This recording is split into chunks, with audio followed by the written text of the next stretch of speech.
kami sa Davao, ang nahuli namin hindi bato, bakal, ha? Pambihira naman. Yung ni-raid na Davao Steel, ang sabi ni Director Matibag, yung mga tao daw doon, yung mga nagtratrabaho daw doon, ay mga nakakulong, nakidnap, sa pilitan pinagtratrabaho. Lumabas na yung mga trabahador doon eh. Lumabas na yung mga nagtratrabaho doon. Nagsalita na sila.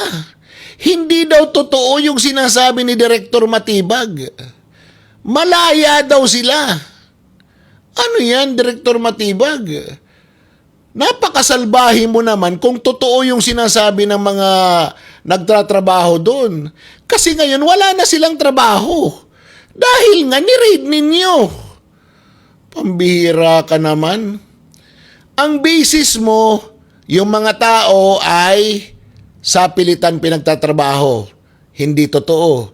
Ang sabi mo, yung mga nasirang mga infrastruktura noong lumindol doon sa Mindanao, 70% ng mga bakal galing dyan sa Davao Steel. Ano yung prueba mo na substandard yung bakal nila dahil lang doon sa lindol? Wala ka man lang scientific basis? Tapos sabi mo, radioactive yung lugar. Bakit wala man lang kayong dalang Geiger counter para malaman kung gaano kataas yung radioactivity ng lugar? At wala man lang kayong proteksyon. Kung radioactive nga yung lugar, pumasok ka pa doon.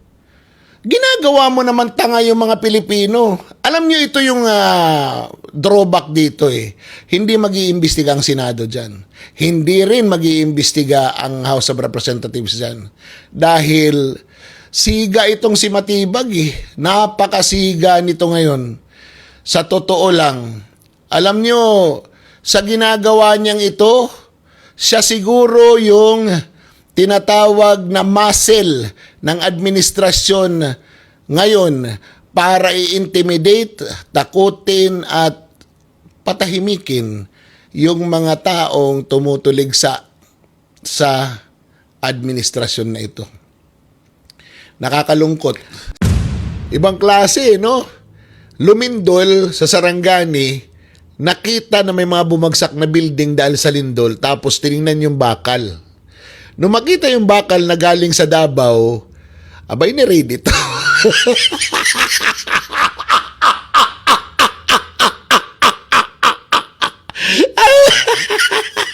Yan ba talaga yung totoong kwento?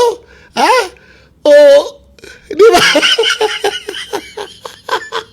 Kasi parang lumalabas yung dahilan kung bakit ni-raid yung isang steel factory sa Davao, dahil yung mga bakal na ginamit doon daw sa mga natumbang o nasirang building sa Sarangani nung lumindol ay galing daw dyan sa factory na yan. Dapat tingnan din yung ibang mga building na nakatayo. Di ba? Tanggalin yung mga simento at tingnan yung mga bakal. Baka yung mga bakal galing din sa factory na yan. Di exonerated yung putang ina. Nakakatawa. Ano ba nangyari? Yan ba yung nag-aeroplano pa? Ha? Can you imagine no? Yun lang ba talaga? Yun lang ba talaga yung rason? O meron pa? Di ba? Kasi parang napakababaw naman nun. Pinagdududahan na substandard. Dapat, di ba?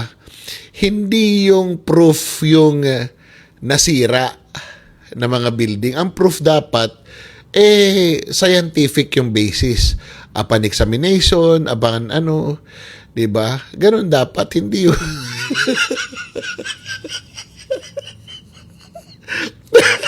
tapos, radioactive daw yung lugar. Tapos, pumasok sila doon. Wala man silang mga panangga sa radioactive na wala silang mga radioactive suit. Di ba dapat, ano yun? Naka-costume ka nun, di ba? Kasi kung radioactive yun, isang hinggok mo lang doon, deads ka. Kasi nga radioactive, di ba? Oh. o kaya magkakasakit ka, bakit parang normal lang yun? Ewan ko. Radioactive. Kingkoy na yung gobyerno natin. Ewan ko.